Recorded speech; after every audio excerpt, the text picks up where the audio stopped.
कधीच नाही चुकणार तुमचे फेवरेट टीव्ही शो झी5 सोबत, तेही एकदम फ्री। बंट्या, ही दोघ जण ना आपल्यासाठी आता धोकादायक बनायला लागल्यात बघ।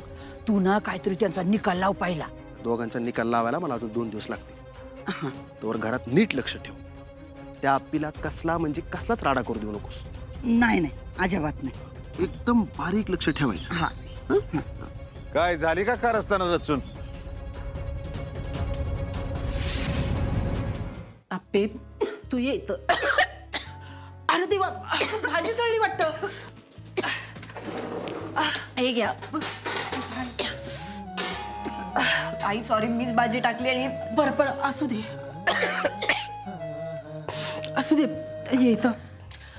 आणि मला सांग, काय होतंय तुला आप्पे?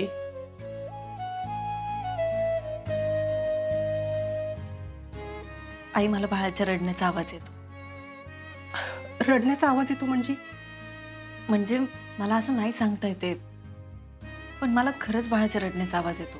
मी आता मागे हॉस्पिटलमध्ये पण जाऊन आले, सगळ्या गोष्टींचा शोध घेतला, पण मला काहीच सापडलं नाही। तेव्हा मीच माझ्या मनाला समजवलं की आप्पे, अगं तुझं बाळ गेलंय। पण आता परत बाळाचा आवाज आला। आता असं वाटलं की बाळाचा आवाज आला ना, तेव्हा वाटलं की आपल्या मागच्या पडवीत बाळ आहे, म्हणून मग मी। अगं पण असं कसं शक्य आहे? तेच म्हणते आई, कसं शक्य आहे? असं कसं होऊ शकतं?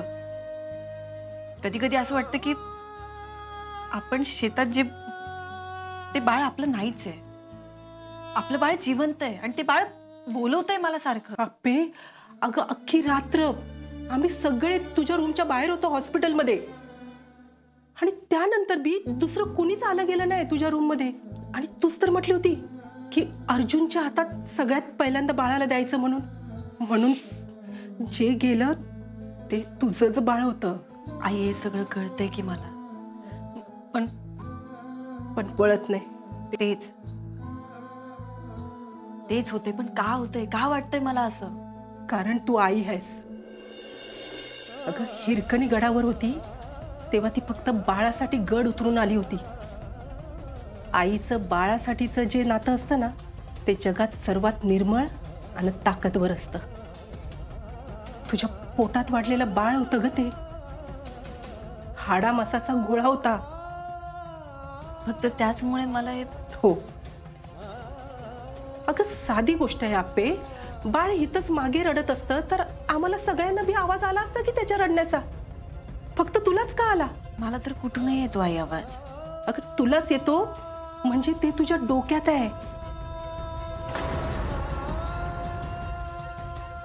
सॉरी, खरंच सॉरी आई, मी यानंतर नाही वागणार अशी। बघ बाई, वाटलंस तर स्वतःची समजूत काढ आणि अशी वागू नकोस बाळा।